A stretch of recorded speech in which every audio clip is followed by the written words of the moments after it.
Welcome to Modern Management of the Older Adult, brought to you by the Institute of Clinical Excellence.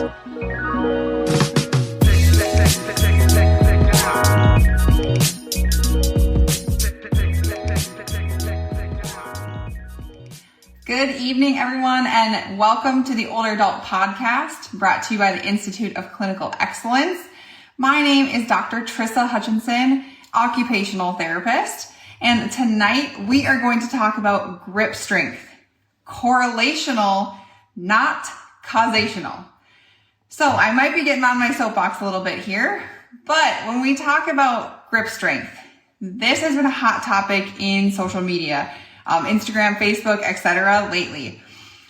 We have many health professionals out there that are talking about grip strength and how grip strength is an indicator of negative health outcomes, of mortality, of X, Y, and Z, lots of negative health outcomes.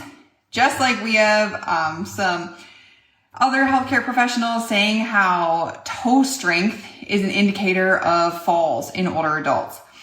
And now here's the thing. When we're talking about grip strength and we're talking about toe strength, just as another example, when we talk about these things, yes, it is true that they are correlational, but where the problem comes in is when we start adding or using them as causational tactics that are guiding our interventions, meaning we're providing our individuals with exercises such as like they need to strengthen just their hands.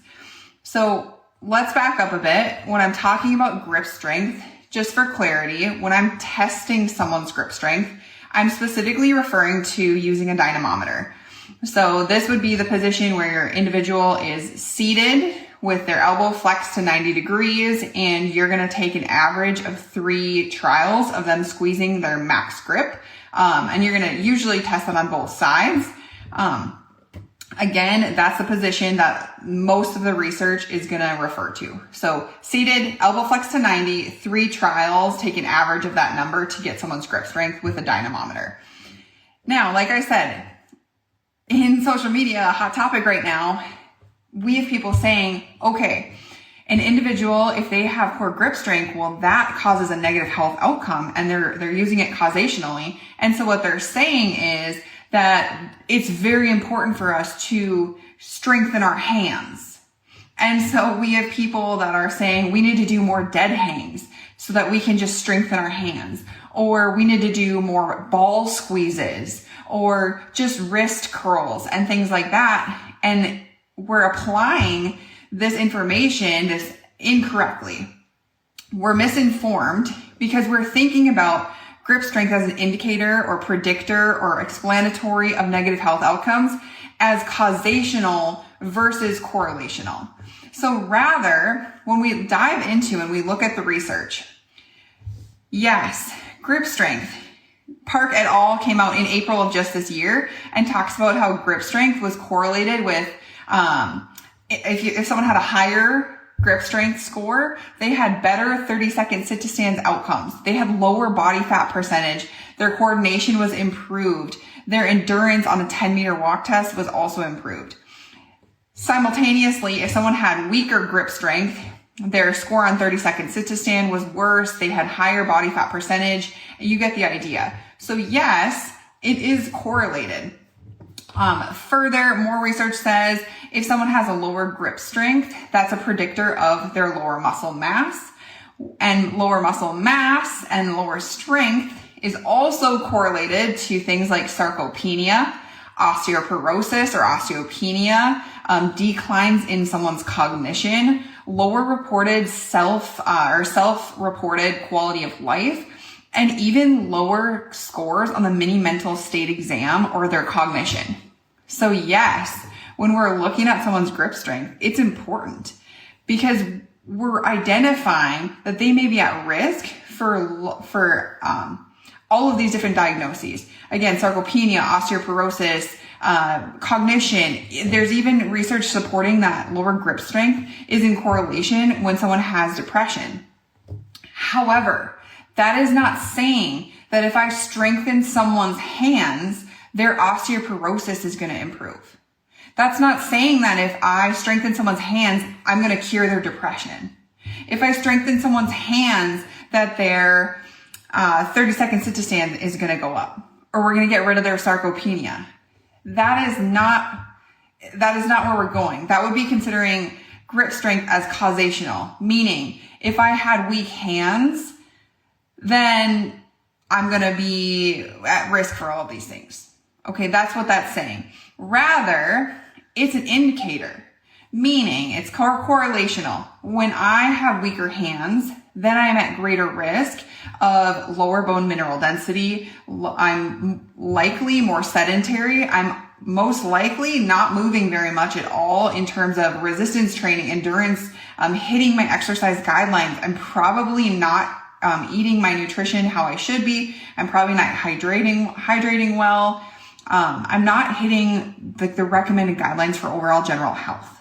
Okay. So again, we're looking at this as correlational, not causational.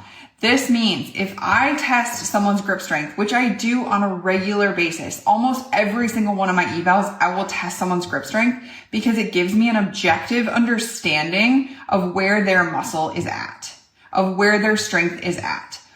It also gives me a glimmer into what kind of a lifestyle they're leading.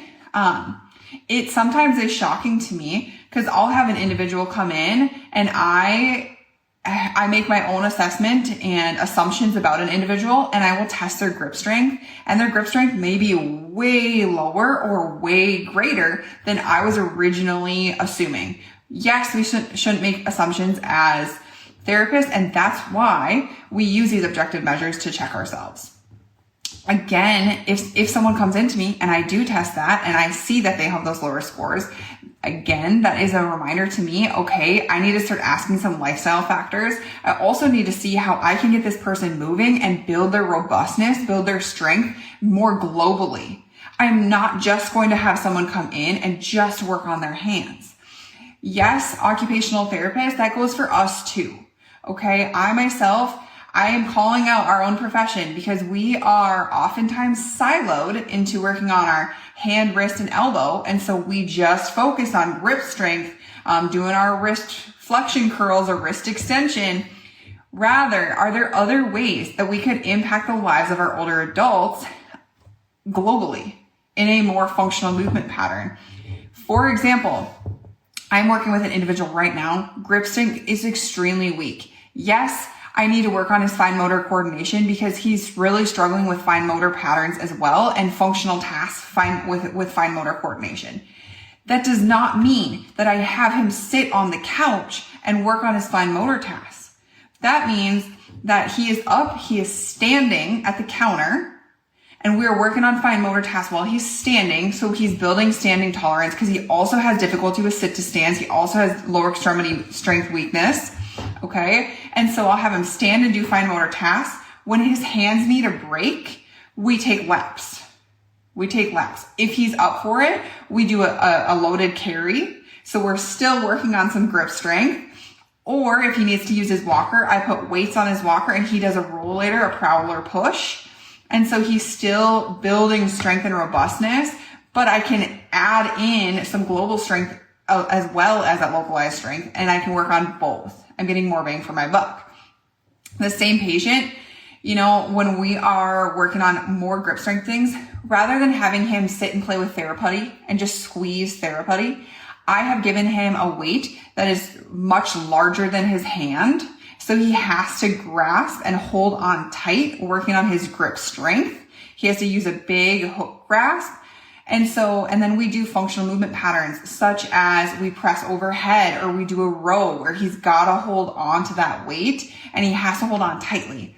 He'll say to me, man, my grip feels tired. So again, I'm working on grip strength, but simultaneously, he's also getting practice with a functional movement pattern such as the overhead press, the row, a weighted carry, something that's going to give him more bang for his buck.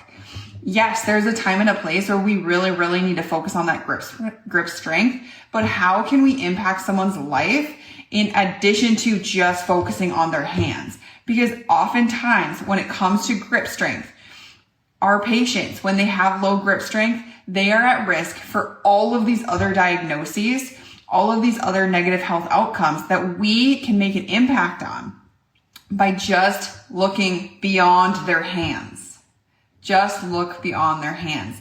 Don't ignore the hands, but add in something else that's going to get them more bang for their buck, more bang for what they want to do, getting them back to their lives, independence, and functional movement. So folks, when it comes to grip strength, please remember, it is correlational, not causational. Correlational, not causational. Challenge yourself, see how you can work on grip strength, but also diving into those functional movement patterns as well. We want to help our patients be as robust as possible and live the lives that they want to live. If you are not already, I encourage all of you to hop onto our ICE Physio app for lots of different podcasts, opportunities, courses to learn more things about all things how to help your individuals be robust, and especially grip strength, making sure that you are understanding it is correlational, not causational. Have a great night, folks. Thanks so much for listening. Thank you for listening to the MMOA podcast. If you found this helpful, please share with someone that could benefit. And if you're looking for more practical content to help you better serve older adults, head over to www.mmoa.online, where you can learn more about our free resources, our community, continuing education courses, and our certification. Once again, that's www.mmoa.online. Thanks for listening.